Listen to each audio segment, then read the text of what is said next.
ಶಾಸಕ ಮುನಿರತ್ನ ಮೇಲೆ ಹಲ್ಲೆಗೆ ಪ್ರಯತ್ನ ನಡೆದಿದೆ. ರಾಜ್ಯದಲ್ಲಿ ಕಾಂಗ್ರೆಸ್ನ ಗೂಂಡಾಗಿರಿ ಶುರುವಾಗಿದೆ. ಹೀಗಂತ ವಿಪಕ್ಷ ನಾಯಕ ಆರ್ ಅಶೋಕ್ ಆಕ್ರೋಶವನ್ನು ವ್ಯಕ್ತಪಡಿಸಿದ್ದಾರೆ. ಮುನಿರತ್ನ ಪ್ರತಿಭಟನೆಗೆ ನಮ್ಮ ಬೆಂಬಲವಿದೆ ಅಂತ ಅಶೋಕ್ ಮಾತನಾಡಿದ್ದಾರೆ. ನೋಡಿ, ಸರ್ಕಾರದ ದುಡ್ಡಲ್ಲಿ ಮಾಡ್ತಾ ಇರೋ ಕಾರ್ಯಕ್ರಮ, ಪೇಜ್ ಗಟ್ಟಲೆ ಅಡ್ವರ್ಟೈಸ್ಮೆಂಟ್ ಕೊಟ್ಟಿದ್ದಾರೆ. ಸರ್ಕಾರಿ ಕಾರ್ಯಕ್ರಮ ಅಂತ ಅಲ್ಲಿನ ಲೋಕಲ್ MLAನ MP ನ ಖರೀದಿ ಮಾಡಿ ಅವಮಾನ ಮಾಡಿದ್ದಾರೆ. ಸಂವಿಧಾನಕ್ಕೆ ಅಗೌರವ ತಂದಿದ್ದಾರೆ. ಪ್ರಜಾಪ್ರಭುತ್ವಕ್ಕೆ ಅಗೌರವ ತಂದಿದ್ದಾರೆ. ಈ ದೇಶದ ಮೇಲೆ ಎಮರ್ಜೆನ್ಸಿ ತಂದು ಎಲ್ಲರನ್ನ ಜೈಲಿಗಟ್ಟದಂಥ ಪಾರ್ಟಿ ಕಾಂಗ್ರೆಸ್ಸು.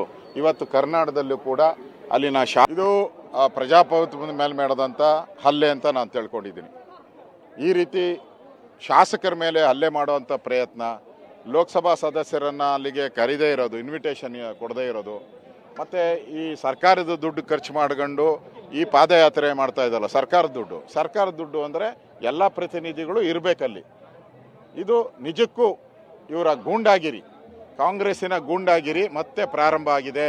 ರಾಜ್ಯದಲ್ಲಿ ಇಷ್ಟು ದಿನ PFI, KFD ಈ ಥರ ಮುಸ್ಲಿಂ ಸಂಘಟನೆಗಳಿತ್ತು, ಅದರದ ದಾಳಿ ಇತ್ತು.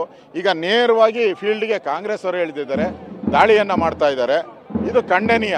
ನಾನು ಅವ್ರಿಗೆ ಹೇಳ್ತಾ ಇದ್ದೀನಿ, ನೀವು ಉಳಿದಿರೋದು ಇನ್ನು 2 ವರ್ಷ, ಮನೆಗೆ ಹೋಗ್ತಾ ಇದ್ದೀರ ಎಲ್ಲ ಕಾಂಗ್ರೆಸ್. 2 ವರ್ಷದಲ್ಲಿ ಯಾಕೆ ಬಾಯ್ ಬಡ್ಕೊಂತೀರ? ನಿಮಗಿದು ರಿಪೀಟ್ ಆಗ್ತದೆ, ಬರ್ದು ಮಾಡ್ಕೊಳ್ಳಿ. ಯಾರ್ಯಾರು ಹಿಂಗೆಲ್ಲ ಮಾಡ್ತಾ ಇದ್ದೀರಾ, ಯಾರ್ಯಾರು ದ್ವೇಷದ ರಾಜಕಾರಣ ಮಾಡ್ತಾ ಇದ್ದೀರಾ, ನಿಮ್ಮನ್ನೆಲ್ಲ ನೋಟ್ ಮಾಡ್ಕೊಂಡಿದ್ದಾರೆ. ಜನನೂ ನೋಟ್ ಮಾಡ್ಕೊಂಡಿದ್ದಾರೆ, BJPನೂ ನೋಟ್ ಮಾಡ್ಕೊಂಡಿದ್ದಾರೆ. ನಿಮ್ಗೆ ಸರಿಯಾದಂಥ ಪಾಠ, ಇನ್ನು 2 ವರ್ಷ ಆದಮೇಲೆ ಸರಿಯಾದಂಥ ಪಾಠವನ್ನು ನಿಮಗೆ ಜನ